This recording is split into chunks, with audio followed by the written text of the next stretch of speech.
Wow! Okay.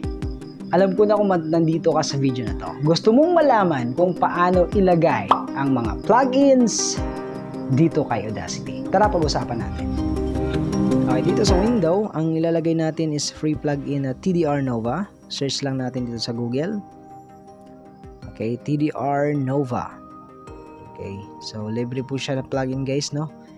Very useful para sa recording natin. Tapos ito yung click natin, TDR Nova.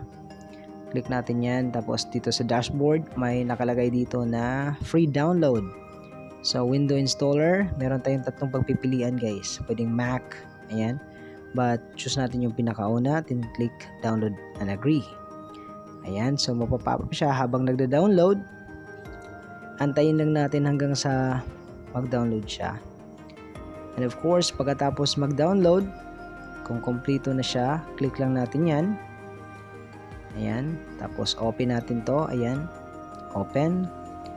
And then ito yung application niya, then run natin yan, open.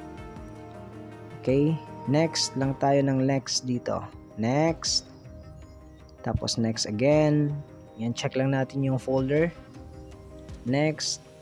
Then pili ka dito kung ano yung i-install mo guys. May 32-bit, mayroong 64-bit. Depende yan sa computer niyo. So piliin nyo lang yung kung ano yung compatible sa computer. Next. And then next ulit. Next. Next. Next tayo. Ayan, next. Hanggang sa finish na tayo. Okay, next. Balik tayo dito sa Windows C. Okay. Ayan. Right click. Then copy. Copy natin yan. Then Audacity na folder. Tapos plugins. Ayan, lagay natin dito sa plugins. Paste natin dito. Tapos right click then paste natin. Continue lang. Continue. Ayan.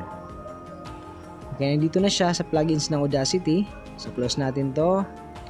Close lahat. Then open natin yung Audacity.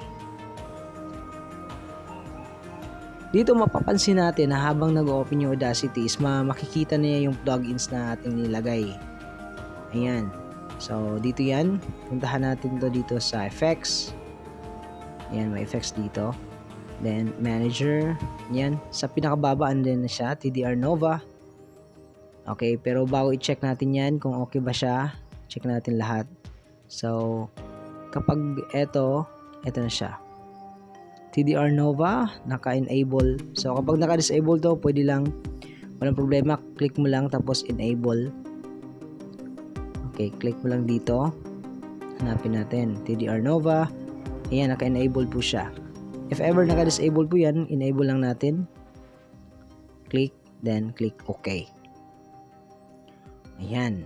So, yan lang guys kung paano natin ilagay yung plugins ng Audacity. So, okay, kahit anong plugins basta compatible lang sa Audacity, walang problema. Pwede yan dito sa ating software.